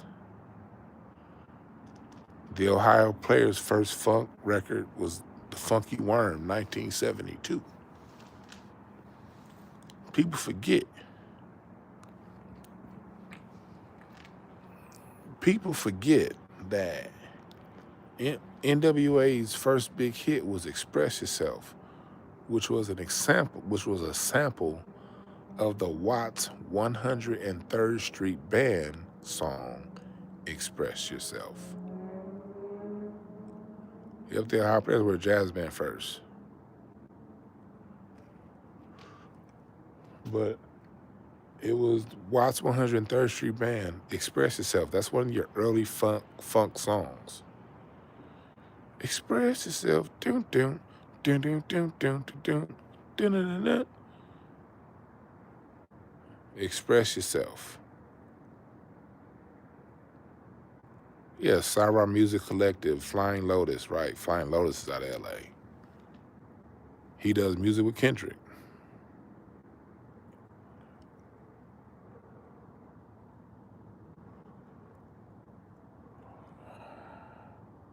So, but yeah, funk really got rooted here in LA before it got back to the Midwest.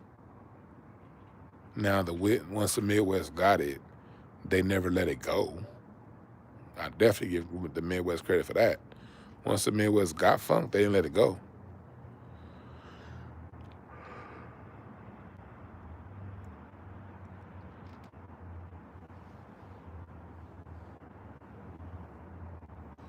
And then you got Buddy. He's an R&B singer. I went to go see him at the Blue Note a couple weeks ago. Young guy. I like Buddy. Look up Buddy. Buddy got some very interesting R&B. It's like his music is kind of funny. He has some very interesting topics he writes about. You got Buddy. He's out of LA, Compton. You got I'm drawing a blank. What's his name? You got Aaron Ray. And I'm drawing a blank. He did an album with Terrace Martin just a few months ago. He out of the projects. Who's that brother? Chat room, help me out. He dropped an album with Terrace Martin either last year or 2004. I'm drawing a blank to his name, but he out of L.A. Kenyon Dixon, yep. Kenyon Dixon. Him. L.A. give you Kenyon Dixon, like, but you niggas want to focus on the gangster stuff. All right. Yeah, Buddy's very underrated.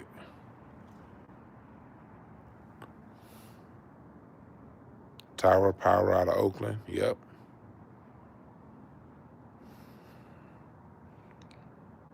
Do y'all know, speaking of Oakland, yeah, Sir, and what about, his brother, D Smoke, when it comes to rap. D Smoke don't rap about all that negative shit.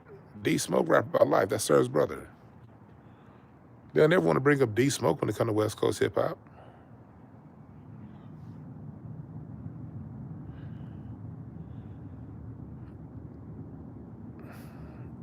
But LA has, like, the gangster side is such a small component of LA music. It's a piece. It's a piece of the pie. But LA music, I mean, especially when you listen to these East Coast niggas talk, I gotta stop saying East Coast, these New York niggas talk, they act as if the gangsters all LA's bringing you. Remember, New York adopted Crips and Bloods. We never adopted New York gangster style system. New York adopted our culture. As much shit as they talk about LA, they adopted LA gang culture with Crips and Bloods. Oakland didn't.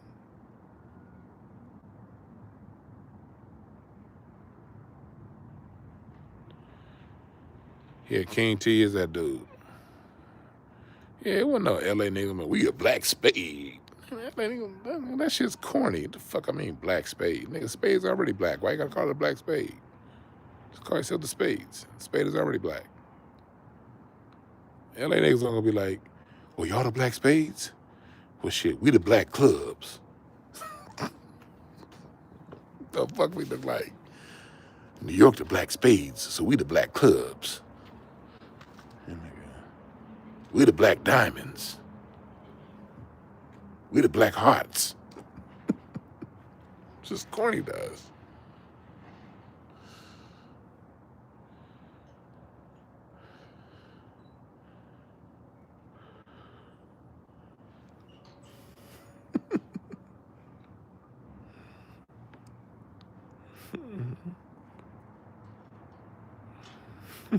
Like, y'all want to tell us about our culture? Fuck out of here.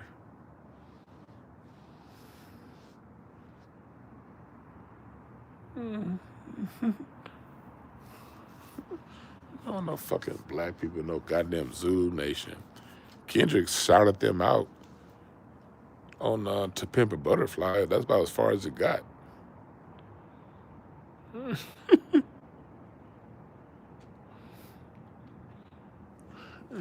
Y'all adopted our culture. Fuck out of here. And it's a car, and again, but look, if you think about it, that's why when they talk about West Coast music, the only thing they talk about is the gangster stuff. That's because that's what they're attracted to. Listen to a New York rapper talk about West Coast. They're probably gonna say The Game is their favorite of the last 20 years. If they have a choice between The Game, first off, they're not even gonna bring up like nobody like D Smoke or nothing like that. They're not even gonna bring up Sugar Free, who did Pimp music. They're gonna always narrow it down to like their favorite artists of the last 20 years. They're gonna put The Game at the top most of the time.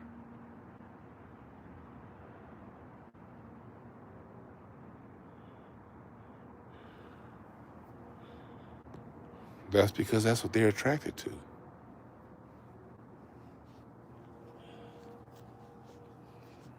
Such diversity out here. A sound.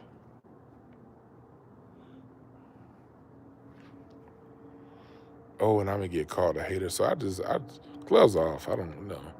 Only thing I've ever been called in return is a hater, but I've never been called wrong.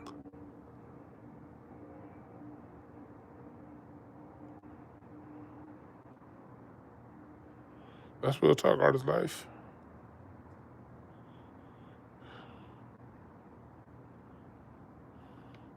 Somebody said, what was the soundtrack to the early 80s mass gang slangs?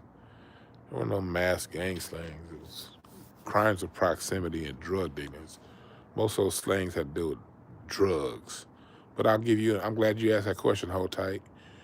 Artist life, people who are in the chat that are regulars, my mods have all heard this story. So mods, I'm going to answer 213's question to what was the soundtrack to the gang slangs. Mods already know the story. But the first time I was involved in a drive-by shooting, they weren't shooting at me, they were shooting at my next door neighbor. The song that I heard playing before that shooting was Shirley Murdoch. It's morning. That was like the song, because when that Bazooka Tube came out with the subs in the trunk, it wasn't just rap that people would play. People would play Keith Sweat, Shirley Murdoch, but that song "As We Lay" by Shirley Murdoch, it had this real deep bass, and you would hear niggas niggas had Jerry curls and the most gangster. They would be playing Shirley Murdoch. That song was everywhere, especially with people who had sound systems. Another song that was everywhere was Make It Last Forever by Keith Sweat. Pop, Pop, Pop Goes My Mind by Levert. The gangsters played that. And Anita Baker. That's why if you pay attention to Kendrick Lamar's album G&X, that's why a song is called Anita. He's paying a lot of homage to Anita Baker, because Anita Baker's music meant a lot to the gangsters in LA back in the 80s. You always heard Anita Baker on Saturday morning. So to answer your question, my first time being involved in a drive-by, it was Shirley Murdoch, As We Lay. And to this day, when I hear As We Lay by Shirley Murdoch, I think of gunshots.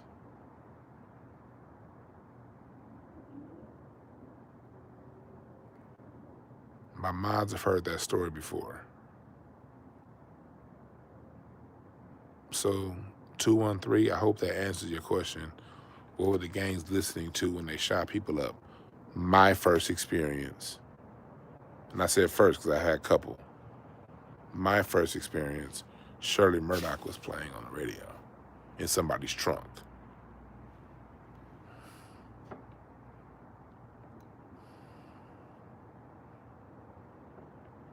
So like I said before, you can stop with your dumbass comments and just sit back and learn something.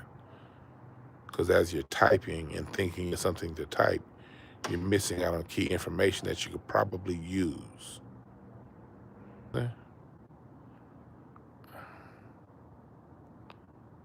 I'm still here, y'all. My screen frozen. Sean Reyes asked, why do I have a neck? I don't have a neck because I was sucking your mama's titty so hard. I lost 2 inches of my neck from suction. My neck popped down like a suction cup because I was sucking on your mama's nipples too hard.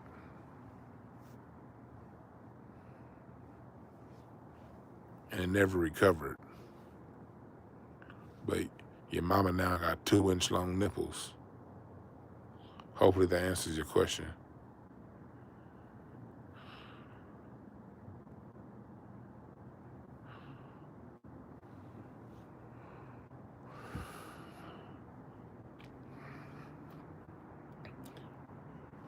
The music isn't what got people to act violent in LA in the 80s. America itself was violent. All those jobs along Santa Fe, Firestone got outsourced and moved to China. Jobs got taken away, and for every job that got taken away, there were drugs like crack put out there. And then when people didn't want to do it, you had systems like the LAPD that would put these people out there on the streets to start things. And LA for a short while got very, very, very, very violent. But this is also at a time where the United States was starting wars in Central America with the Contra system and using those wars and selling drugs and bringing those drugs up to out here and paying for those wars with the lives of black bodies here in LA and Oakland. And then the music came along to point out this issue. You know who else proved N.W.A. right? Gary Webb. Oh, shit. Ooh, y'all been proud of me. I almost dropped my phone. I caught that motherfucker, though. I caught that motherfucker before it dropped. But Gary Webb also proved N.W.A. right.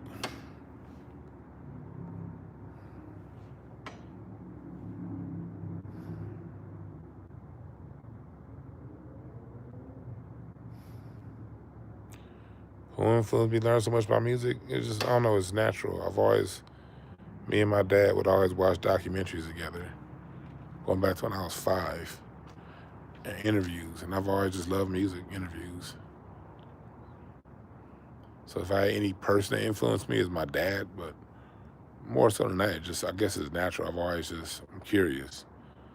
I taught myself how to play the drums, and so when I taught myself how to play the drums, I learned the history of the people I listened to.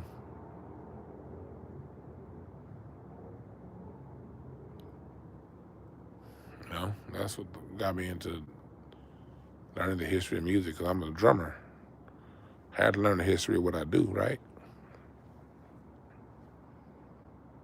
Well, not everybody's like that. Well, yeah, Gary Webb, good old Gary Webb. He proved N.W.A. right.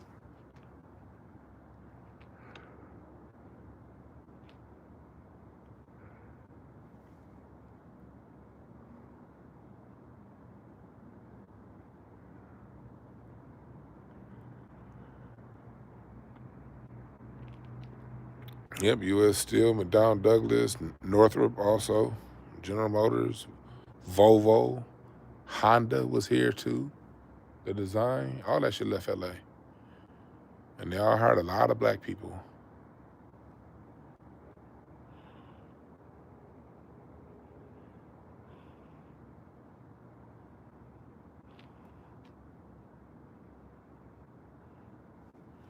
Somebody said if our community say like it was in the 50s and the 60s and the 70s, brother, they was dealing with the same shit back then. Don't let these niggas give don't listen to these people who listen to Thomas Sowell. Yeah, the black family was together, but they were still dealing with in a lot of ways. But the reason why they was together, the same reason why the white family was together, is because women couldn't buy houses nor get credit. Women couldn't even start getting credit into the 70s. Women couldn't get no goddamn jobs if they weren't married back then. So they were forced to stay together because of economic situations. But black people was in the same shit in the 40s that we are right now. Don't stop it. Stop, stop, stop. Dealing with white supremacy then like we're dealing with white supremacy now. It just looks different, but it's the same shit. We're not about to have no nostalgia shit. I'll never forget talking to my grandfather about 2 years before he died. At this time, my grandfather was 96 years old. This conversation we had like during the coronavirus, when that virus had everything shut down. My grandfather was 96, born in 1924. He was born in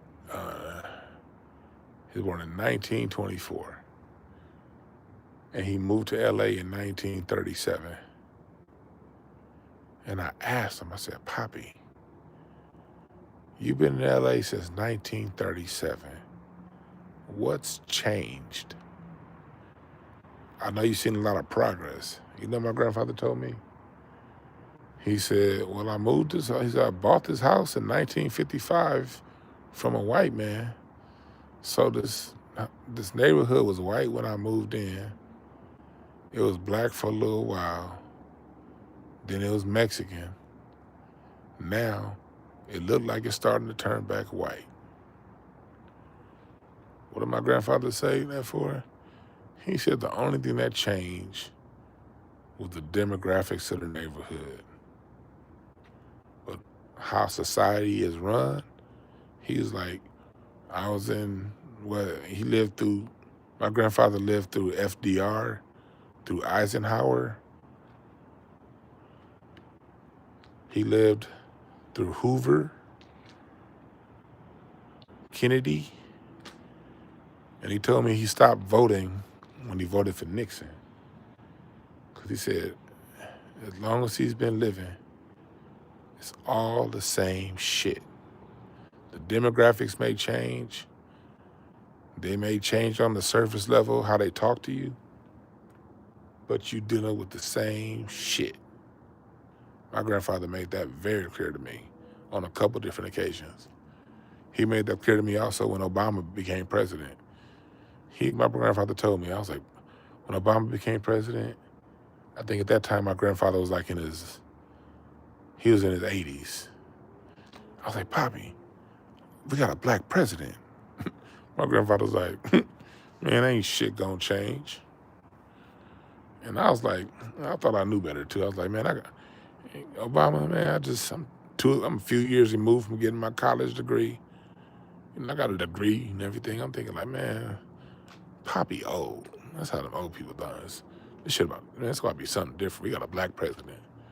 My grandfather, we had a conversation. He was like, yeah, well, all right, let's watch.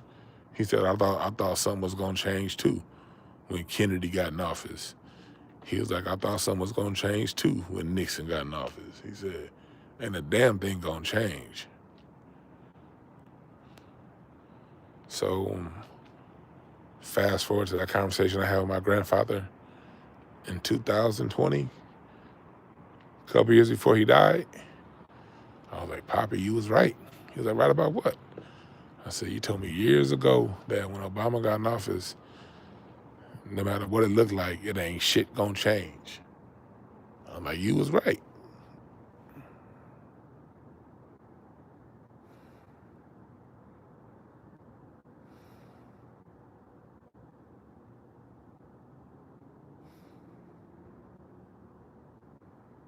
So we can't play those nostalgia games. Well, it feels like in the 50s, they was dealing with the same shit, just in a different form. Only thing that changes is the form.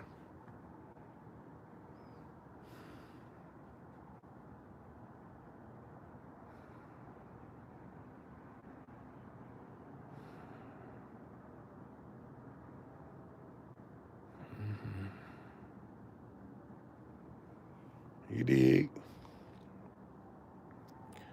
My grandfather came from Mississippi when he saw his uncle get trampled by horses at the age of 13 in 1937. And my Aunt Clara, who came with him, she just died last year. My Aunt Clara, my grandfather's last surviving sister. She just passed away last year, 2025.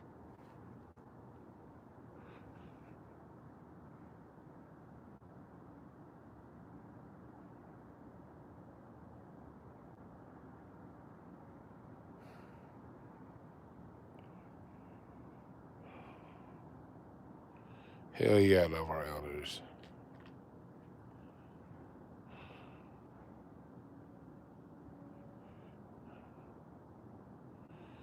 Man, don't go back and forth with that Mexico dude in here. That's a troll.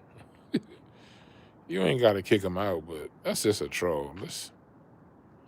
Ain't nobody to go back and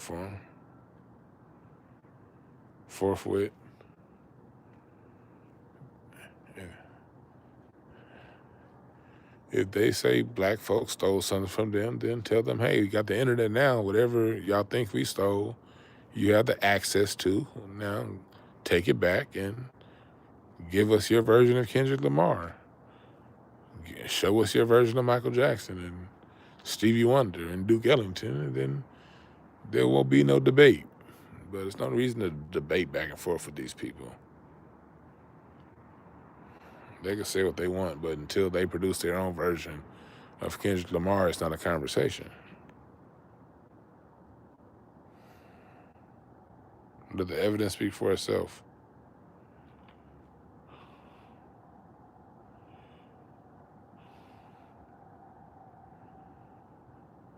But I'm about to get up out of here, y'all.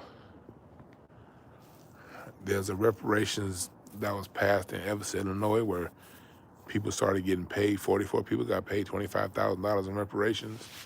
That video is going to be premiering in a few hours. All right.